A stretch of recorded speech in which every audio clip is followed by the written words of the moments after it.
University మంచి భవిష్యత్తు కోసం తెలుగు విద్యార్థులు ఇష్టపడే యూనివర్సిటీ. కాల్ 9059052378 9059052379. నమస్కారం, వెల్కమ్ టు ఐ డ్రీమ్. ధర్మ మార్గం విత్ విజిత కార్యక్రమానికి స్వాగతం.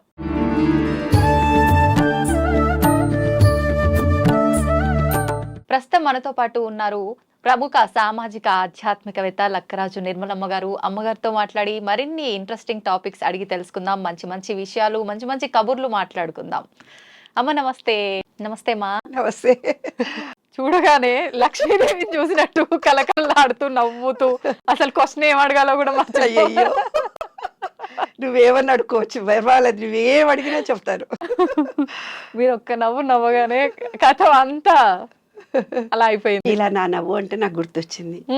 మానవ హక్కుల సంఘం చంద్రయ్య గారు ఉండేవాళ్ళు. ఏదో మీటింగ్కి నేను పిలిచాను, ఫోన్ చేశాను అంతే, నేను వెళ్ళలేదు. ఆయన ఎవరో కూడా నాకు తెలీదు.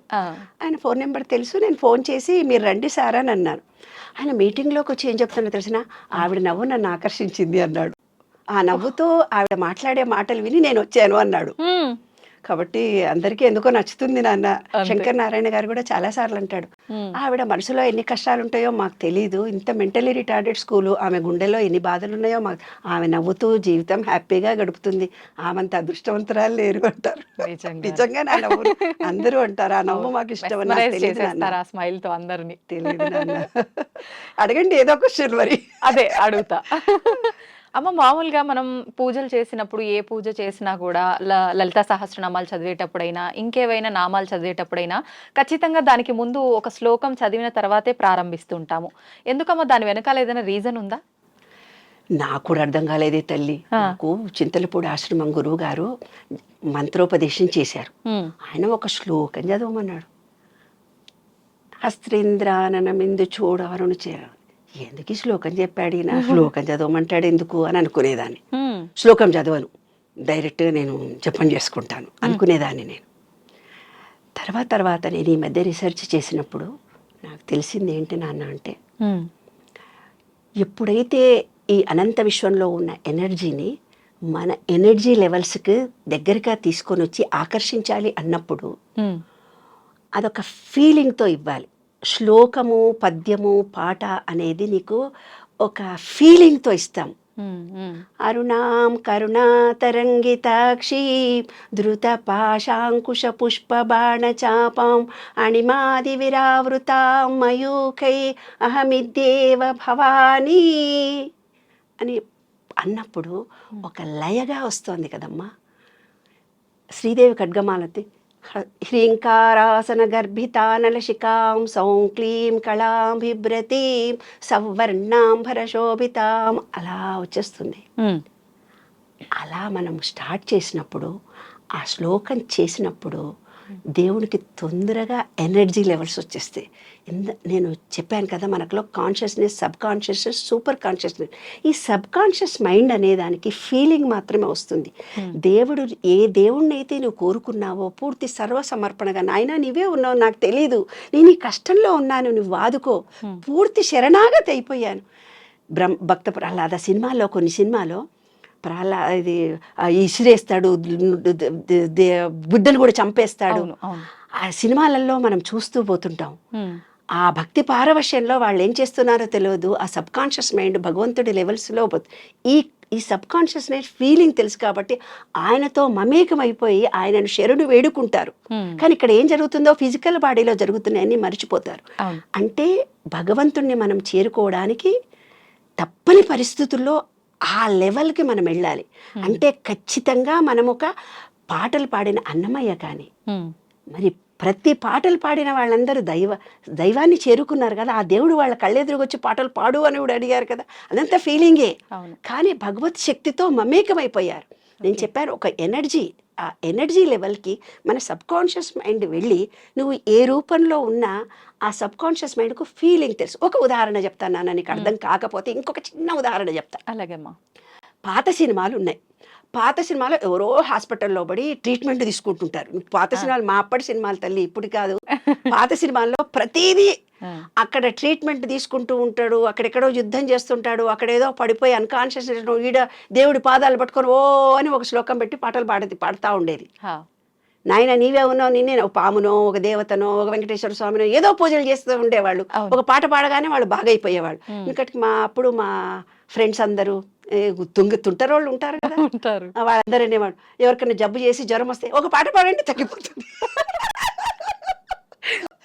అక్కడ హాస్పిటల్లో ఉండి జ్వరం వచ్చినప్పుడు అదే నిన్న సినిమాలో ఒక పాట పాడితే తగ్గిపోయింది, మీరు కూడా ఒక పాట పాడండి అనేవాళ్ళు. ఆ పాటలో అంతరార్థం ఏమిటంటే, నాయన నీవు లేకుండా నేను లేను, నేను సంపూర్తిగా నమ్మాను. నా కొడుకో నా భార్యో నా భర్తో నా బిడ్డో నా కుక్క పిల్లనో నాకు కోరుకున్న ఒక మనిషి కష్టాల్లో ఉన్నాడు, తప్పనిసరిగా నువ్వు చేరు అని ఒక ఫీలింగ్తో, ఎప్పుడైతే మన సబ్కాన్షియస్ మైండ్ ఫీలింగ్తో చెబుతుందో ఆ కోరిక తీరుతుంది నాన్న. అందుకనే శ్లోకం పెట్టారు. తప్పనిసరిగా ఎవ్వరమైనా పూజ చేసేటప్పుడు అష్టోత్తరం చదివినా కూడా ఒక శ్లోకం ఉంటుంది. ఆ శ్లోకంతో ఆ అమ్మవారి నామాన్ని తలుచుకొని ఆ దేవుడిని తదేకంగా ఆ వర్ణనంతా వర్ణించి ఆ రూపాన్ని మనలో తలుచుకొని సర్వ సమర్పణ చేయడానికి ఇచ్చినటువంటిదమ్మా ఆ వర్ణన. అది చాలా ముఖ్యమైనటువంటి అంశం. అదే మనకు మొదటి మెట్టు పూజకి మొదటి మెట్టు అనమాట. సర్వ సమర్పణతో డెడికేటెడ్తో ఒక పాటగా కానీ శ్లోకంగా కానీ సర్వ సమర్పణ చేసి ఫీలింగ్తో అది చేసేది సక్సెస్ అవుతుంది. అది సైన్స్. అవును. ఇప్పుడు చూసేదానికి మూఢ విశ్వాసం అనుకుంటాం, కాదు, అదొక సైన్స్. సబ్ కాన్షియస్ మైండ్కు ఫీలింగ్ అట్రాక్షన్ ఆఫ్ లాలో ఇదే. నీకు ఏదైనా కారు కావాలంటే కారు వచ్చినట్టుగా ఫీల్ అయిపోనాయనా, లేదు నీకు డబ్బు వచ్చినట్టుగా ఫీల్ అయిపోనానా, ఆ డబ్బును ఎలా కౌంటింగ్ చేయనాయనా అనేది ఇదే. కాబట్టి ఆ భగవంతుణ్ణి మనం ఏమనుకుంటామో, మనం ఏం కోరుకోదలుచుకున్నామో ఆయనకు సర్వసమర్పణ అయిని డెడికేటెడ్గా అనుకుంటే మనం ఏమనుకుంటే జరుగుతాయి.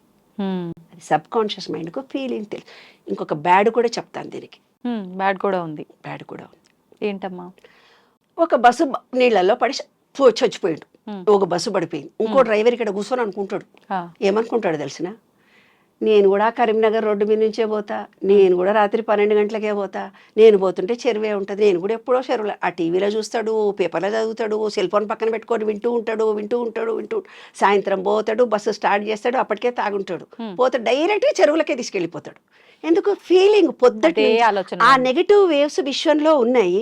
ఇతను ఏం చేశాడు, ఆ నెగటివ్ థాట్స్ తోటే వెళ్ళాడు, అవి ఇతన్ని ఆకర్షించాయి. డైరెక్ట్గా నీ సబ్ కాన్షియస్ మైండ్కు నువ్వు మంచా చెడా నీవు ఫీలింగ్ మాత్రమే అర్థం చేసుకుంటుంది అది.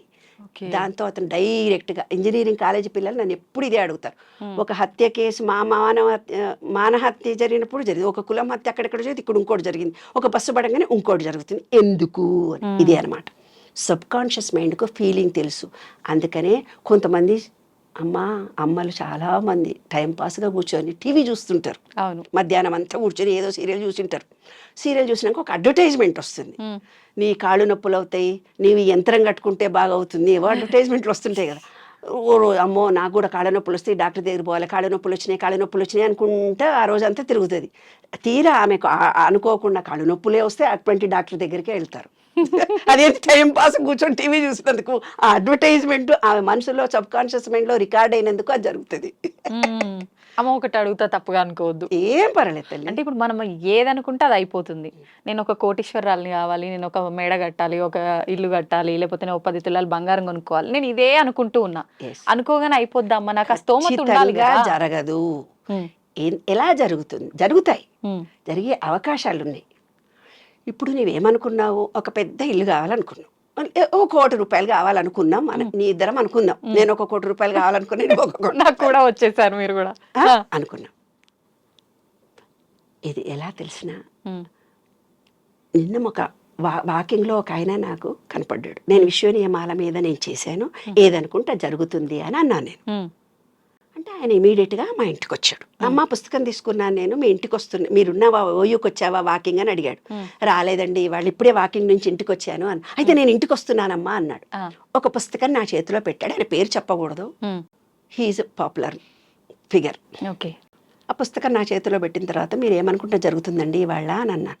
మా ఆయన ఇద్దరి నవ్వి, ఆయనకు ₹1,00,000 అప్పైనట్టు అప్పు తీరాలని అన్నాడు. తీరిపోతుందండి సాయంత్రం. ఎట్లా తీరుతాయమ్మా అన్నాడు ఆయన. అయిపోయి, నువ్వు కాదంటివి విశ్వం రికార్డ్ అయిపోయింది. నేను ఇచ్చినప్పుడు ఏసమ్మా నాకు వస్తాయని నువ్వు అనలేదు. ఆ. ఎట్లొస్తాయమ్మా అన్నవా అయిపోయా రాదు. ఆయన సాయంత్రం ఫోన్ చేశాడు, 50,000 వచ్చాయమ్మా నాకు అంటే నువ్వు వద్దని నేను అన్నందుకు సగం ఆగిపోయింది అక్కడ.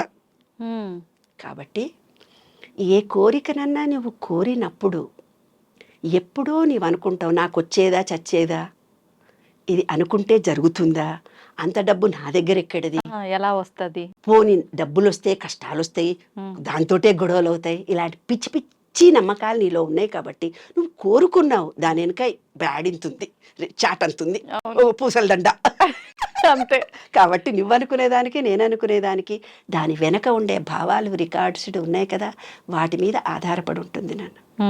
ఈ విషయంలో 12 నియమాల్లో అదొక నియమం. ఆలోచన విధానంలో అనుకోగానే జరగవు.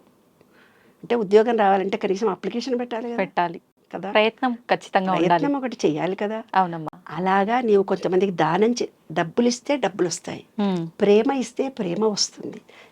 ప్రతి మనిషిని నువ్వు అప్రిషియేషన్ చేస్తే నిన్ను అప్రిషియేషన్ చేస్తారు.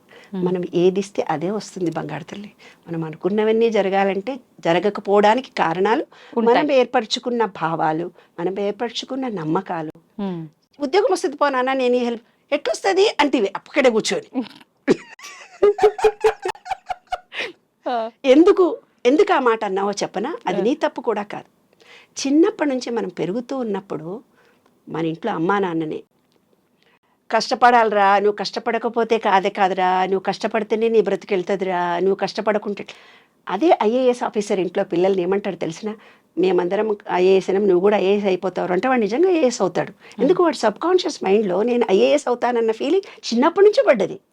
అదే మనం మిడిల్ క్లాస్లో నువ్వు కష్టపడు అంతమంది పిల్లలలో నువ్వు ఎక్కడో ఉంటావు, నీకు చదువు రాదు మన్ను రాదు, నువ్వు ఎక్కడ పోతావు అక్కడ పోతావు అంటే ఇలాంటి నెగిటివ్ ఇచ్చి ఎదుగుతున్న మనసుని అణగదొక్కారు. ఆ భావాలతో మనం పెరుగుతున్నాం కాబట్టి మనం ఎదగటం లేదు, మనం అనుకునే జరగటం లేదు నాన్న. కాబట్టి మనం పెరిగిన వాతావరణము, మనం ఏర్పరచుకున్న భావాలు అనేవి కూడా ఈ అనుకునేవి జరుగుతాయా జరగవా అనేవి ఉంటాయి. అంటే నమ్మకం ఖచ్చితంగా ఉండాలి. మనం ఏదైనా అనుకుంటున్నాము అని అంటే పాజిటివ్, కల్మషం లేకుండా పాజిటివ్ వేలో ఆలోచించాలి. ఒకసారి ఆలోచించిన తర్వాత మళ్ళీ 12 నియమాలు ఉన్నాయి. ఆ నియమాలకు అనుగుణంగా ఈ విషయంలో కొన్ని నియమాలు ఇచ్చాడు. ఆ నియమాలకు అనుగుణంగా మనం ప్రవర్తిస్తే మనం అనుకున్నది జరుగుతుంది నాన్న. ఓకే, ఈ 12 నియమాలు ఏంటో కూడా మళ్ళీ మరొక వీడియోలో మాట్లాడుకుందాం అమ్మా. ధన్యవాదాలు.